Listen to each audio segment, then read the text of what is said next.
السلام علیکم ورحمۃ اللہ وبرکاتہ. الحمد للہ رب العالمین والصلاة والسلام علی اشرف الانبیاء والمرسلین نبینا محمد وعلی آلہ وصحبہ اجمعین. اما بعد.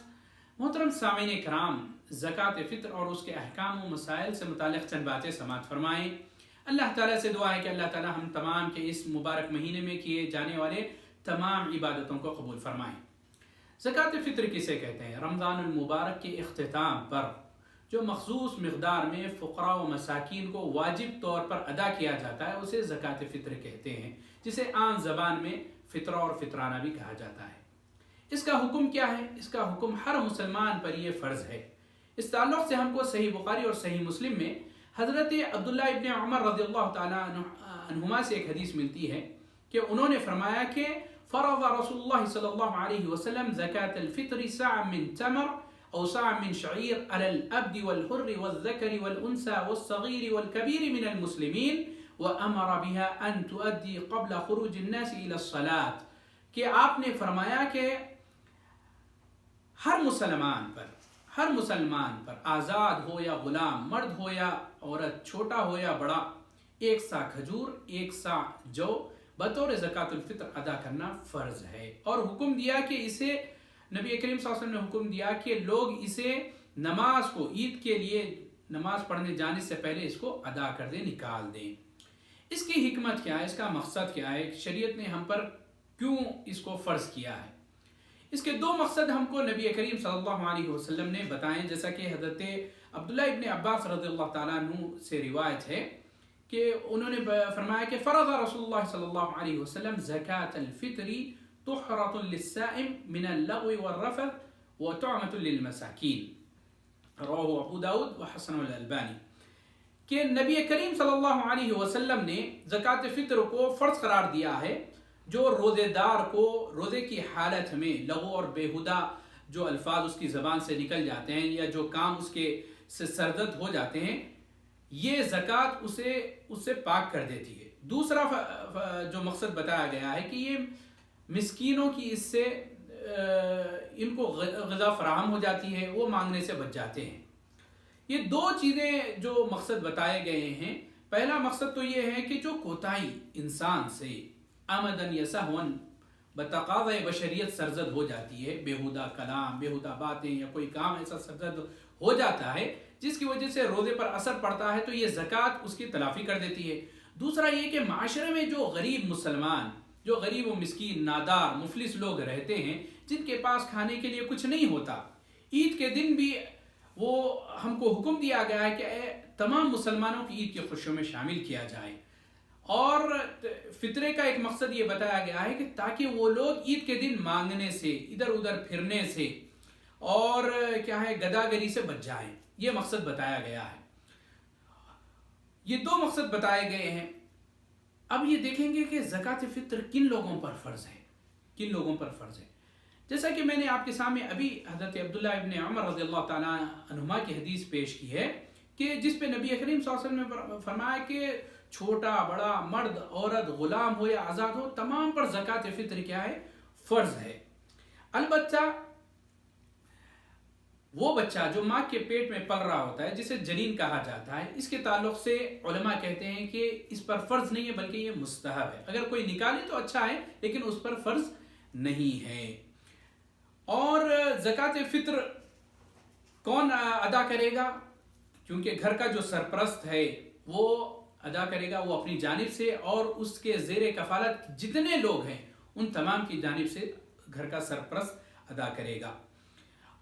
اور اس سلسلے میں ہم کو سعودی عرب کی جو لجنہ دائمہ کی جو یعنی علماء کی جو کمیٹی ہے فتویٰ دینے کے تعلق سے، وہ بتاتے ان کا فتویٰ ہے کہ جس طریقے سے ایک مسلمان کے لیے اپنی جانب سے صدقہ فطر نکالنا واجب ہے، اسی طریقے سے ان لوگوں کی جانب سے بھی نکالنا واجب ہے جن کے خرچ کا وہ شخص ذمہ دار ہے. اب رہا مسئلہ کن لوگوں پر یہ زکوٰۃ فطر واجب نہیں ہے. اس سلسلے میں ہم کو فتویٰ لجنہ دائمہ کا، سعودی عرب کی فتویٰ کمیٹی کا فتویٰ ملتا ہے کہ اگر کسی کے پاس اپنے اور اپنے زیر کفالت افراد کے لیے عید کے دن خرچ کے سوا کچھ موجود نہ ہو تو اس پر زکوٰۃ فطر ادا کرنا واجب نہیں ہے، بلکہ اس سے زکوٰۃ فطر ساقط ہو جائے گی. کیونکہ اللہ رب العالمین کا فرمان ہے لا یکلف اللہ نفسا الا وسعها، اللہ تعالیٰ کسی نفس کو اس کے مقدور سے زیادہ مکلف نہیں بناتا، اللہ تعالیٰ کسی شخص پر بوجھ نہیں ڈالتا جس کی وہ استطاعت نہیں رکھتا۔ زکوٰۃ فطر کی مقدار کیا ہونی چاہیے؟ اس سلسلے میں ہم کو حضرت عبداللہ ابن عمر رضی اللہ تعالیٰ عنہما اور حضرت ابو سعید خدری رضی اللہ تعالیٰ عنہ سے ہم کو حدیثیں ملتی ہیں کہ وہ بیان کرتے ہیں کہ ہم زکوٰۃ فطر 1 سا گیہوں یا 1 سا جو یا 1 سا کھجور یا 1 سا پنیر یا 1 سا کشمش نکالا کرتے تھے۔ صحیح بخاری صحیح مسلم کی روایت ہے۔ 1 سا کسے کہتے ہیں؟ 1 سا 4 مد کو کہتے ہیں۔ 4 مد جو ایک پیمانہ تھا، ایک ناپنے کا ایک آلہ تھا نبی کریم صلی اللہ علیہ وسلم کے زمانے میں، جس کے تعلق سے کئی اقوال ملتے ہیں، کیونکہ یہ وزنی تو نہیں تھا بلکہ یہ ناپنے کا ایک آلہ تھا۔ علماء کے جو اقوال ملتے ہیں زیادہ تر جو ملتے ہیں کہ یہ 1 سا کی مقدار 2.5 کلو ہوتی ہے، 2.5 کلو ہوتی ہے۔ بعض علماء نے 2.5 کلو سے 3 کلو بتایا۔ اگر کوئی شخص 2.5 کلو نکال دیتا ہے اناج میں سے، ان اشیاء میں سے، تو وہ اس کا زکوٰۃ فطر ادا ہو جائے گی۔ زکوٰۃ فطر کی ادائیگی کا وقت کیا ہے؟ اس کے تعلق سے بھی نبی کریم صلی اللہ علیہ وسلم نے ہم کو بتایا ہے، جیسا کہ حضرت عبداللہ ابن عمر رضی اللہ تعالیٰ عنہما کی حدیث میں گزر گیا ہے۔ افضل وقت یہ ہے کہ جیسے ہی شوال کا چاند دیکھ لیا جائے، جسے ہم کہتے ہیں عید کا چاند دیکھ لیا جائے، مغرب کے بعد سے، اس دن مغرب کے بعد سے لے کر نماز عید سے پہلے تک ادا کرنا افضل ہے۔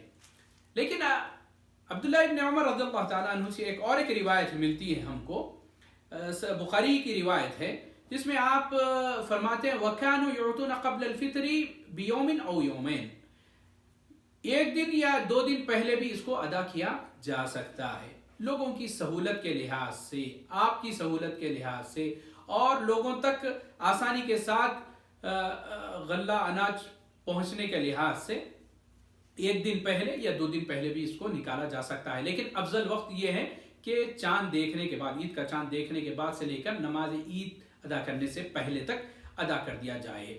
یہاں ایک بات ملاحظہ ہو کہ اگر کوئی شخص بغیر عذر کے زکوٰۃ فطر نماز عید کے تک ادا نہیں کرتا ہے، بلکہ ادا ہی نہیں کرتا، تو وہ گنہگار ہوگا، اور اگر کوئی ادا کرتا ہے عید کے بعد تو وہ زکوٰۃ فطر اس کی ادائیگی میں اس کا شمار نہیں ہوگا، بلکہ یہ عام صدقہ ہوگا۔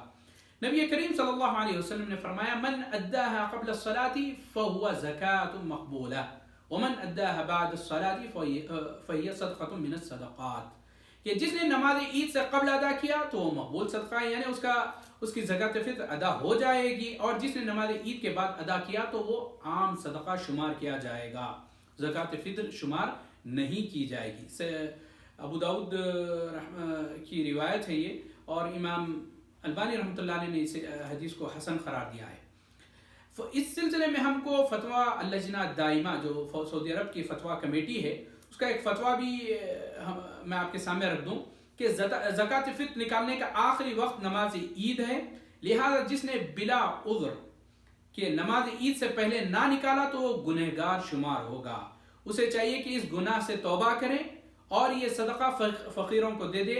یہ صدقہ فطر تو نہیں ہوگا بلکہ عام صدقہ ہوگا، جو حدیث کے روشنی میں الحمدللہ یہ بات بتائی گئی ہے۔ زکوٰۃ فطر میں کیا چیز ادا کی جائے گی؟ میں نے آپ کے سامنے بیان کیا، حضرت ابو سعید خدری رضی اللہ تعالیٰ عنہ کی حدیث آپ کے سامنے رکھا کہ صحابہ 1 سا گیہوں یا 1 سا جو یا 1 سا کھجور یا 1 سا پنیر یا 1 سا کشمش نکالا کرتے تھے۔ اگر آپ کے پاس علماء کے اقوال موجود ہے کہ جو آپ کی عام غذا ہے، جو آپ عام طور پر استعمال کرتے ہیں آپ کے ملکوں میں، آپ کے شہروں میں، تو وہ ادا کرنا جائز ہے، جیسا کہ چاول ہے، اور اسی طریقے سے گیہوں ہے جو عام طور پر ادا کی جا سکتی ہے۔ اس کے علاوہ اناج کے علاوہ کوئی ہو سکتا ہے کہے کہ میں کپڑے ادا کر دوں، کپڑے دے دوں یا سامان دے دوں فلاں، یہ سب چیزیں، تمام چیزیں جائز نہیں ہے، اناج ہی دینا ضروری ہے۔ زکوٰۃ فطر، یہاں ایک سوال ہمیشہ لوگ پوچھتے رہتے ہیں، کیا ہم زکوٰۃ فطر میں ہم نقد پیسے غریبوں مساکین میں دے دیں تو کیا زکوٰۃ فطر ادا ہو جائے گی؟ تو اس کا جواب یہی ہے کہ دیکھیے، ہم کو دیکھنا ہے کہ نبی کریم صلی اللہ علیہ وسلم کا عمل ہمارے لیے بہترین نمونہ ہے، جیسا کہ اللہ رب العالمین نے ارشاد فرمایا لقد کان لکم فی رسول اللہ اسوۃ حسنہ، تمہارے لیے نبی کریم صلی اللہ علیہ وسلم کی زندگی میں بہترین نمونہ ہے۔ نبی کریم صلی اللہ علیہ وسلم نے ہم کو جو حکم دیا ہے وہ اناج کے نکالنے کا حکم دیا ہے، اور صحابہ نے، تابعین نے، سلف صالحین نے، علماء نے، ائمہ نے اس پر عمل کیا ہے۔ تو ہم کو بھی چاہیے کہ ہم نبی کریم صلی اللہ علیہ وسلم کا اتباع کرتے ہوئے ہم کو بھی اناج نکالنا چاہیے۔ نبی کریم صلی اللہ علیہ وسلم کے زمانے میں، صحابہ کے زمانے میں بھی نقد کا چلن عام تھا، لیکن نبی کریم صلی اللہ علیہ وسلم نے اناج نکالنے کا حکم دیا ہے۔ حالانکہ صحابہ اس دور میں مال کے زیادہ محتاج تھے، کئی صحابہ غریب تھے، ان کو مال مل جاتا تو شاید وہ ان کی دوسری ضروریات پوری ہو جاتی، لیکن نبی کریم صلی اللہ علیہ وسلم نے یہاں اناج کے نکالنے کا حکم دیا ہے۔ اگر کوئی شخص سمجھتا ہے کہ اس کے پاس غریب مسکین لوگوں کو جانتا ہے تو وہ چاہیے کہ اس کو عام صدقہ کرے، لیکن صدقۃ الفطر میں اناج ہی نکالے۔ اس سلسلے میں میں آپ کے سامنے چند علماء کے اقوال رکھتے ہوئے اپنی بات کو ختم کروں گا کہ حضرت اس میں امام مالک رحمۃ اللہ علیہ نے فرمایا کہ زکوٰۃ الفطر کے بدلے میں سامان یعنی قیمت ادا کرنا کافی نہیں ہے۔ اسی طرح امام شافعی بھی کتاب الام میں ذکر کرتے ہیں کہ زکوٰۃ الفطر میں قیمت ادا کرنا صحیح نہیں ہے۔ امام نووی رحمۃ اللہ علیہ نے صحیح مسلم کی شرح میں ذکر کیا ہے کہ بیشتر فقہاء کرام نے زکوٰۃ الفطر میں قیمت کے نکالنے کو ناجائز قرار دیا ہے۔ امام احمد بن حنبل رحمۃ اللہ علیہ نے، امام اہل سنہ نے کہا ہے کہ زکوٰۃ الفطر میں اس کی قیمت نہیں دی جائے گی بلکہ اناج ہی دیا جائے گا۔ اسی طریقے سے کئی اقوال ہیں، یہ مشہور علماء کے اقوال میں نے آپ کے سامنے رکھ دیے ہیں۔ جمہور علماء جو اہل علم کی رائے یہی ہے کہ زکوٰۃ فطر میں اناج ہی کو نکالا جائے گا، قیمت نہیں نکالی جائے گی۔ یہاں مصارف زکوٰۃ فطر کون ہیں؟ مصارف زکوٰۃ فطر فقراء و مساکین ہیں، جو بھی فقیر ہے، جو بھی مسکین ہیں، ان کو آپ زکوٰۃ فطر ادا کر سکتے ہیں۔ اس میں بھی کئی علماء کے اقوال ہم کو ملتے ہیں، جیسا کہ امام ابن قیم رحمۃ اللہ علیہ فرماتے ہیں زاد المعاد میں کہ زکوٰۃ فطر کی بابت رسول اللہ صلی اللہ علیہ وسلم کا طریقہ یہ تھا کہ آپ اسے صرف مساکین میں تقسیم کیا کرتے تھے، مساکین میں یعنی مسکینوں کو دیا کرتے تھے۔ اور اسی طریقے سے امام شوکانی رحمۃ اللہ علیہ لکھتے ہیں کہ زکوٰۃ فطر صرف مساکین پر خرچ کی جائے گی، اس کے علاوہ کسی اور کو نہیں دیا جائے گا۔ یہاں ایک اور سوال آتا ہے کہ کیا زکوٰۃ فطر کو ہم اپنے شہر کے علاوہ کسی اور شہر کو بھی منتقل کر سکتے ہیں، کہیں اور ملک میں بھی ادا کر سکتے ہیں؟ مثال کے طور پہ آپ کسی ملک میں رہتے ہیں، یہاں آپ دیکھتے ہیں کہ یہاں کے لوگ اتنے زیادہ محتاج نہیں ہیں، یہاں خیر الحمدللہ موجود ہے، لوگ کافی تعداد میں دے رہے ہیں، لیکن آپ کوئی ایسی جگہ کو جانتے ہیں جہاں فقراء و مساکین تک زکوٰۃ فطر یعنی ان تک اناج نہیں پہنچ پاتا، تو آپ ان کو ادا کر سکتے ہیں، یہ چیز جائز ہے۔ امام ابن عبدالعزیز ابن باز رحمہ اللہ نے کہا کہ جہاں آپ رہتے ہیں وہیں زکوٰۃ فطر نکالنا افضل ہے۔ فتاوی نور الدرب میں آپ نے ذکر کیا ہے کہ جہاں آپ مقیم ہیں وہیں نکالنا افضل ہے، اور یہ احتیاط کا تقاضا ہے۔ اگر ضرورت کے پیش نظر دوسری جگہ بھی بھیجا جائے تو اس میں کوئی حرج نہیں ہے۔ تو اللہ تعالیٰ سے دعا ہے کہ اللہ تعالیٰ ہم تمام کے نیک اعمال کو قبول فرمائے اور ہم تمام کو کتاب و سنت پر عمل کرنے کی توفیق عنایت فرمائے۔ والسلام علیکم ورحمۃ اللہ وبرکاتہ۔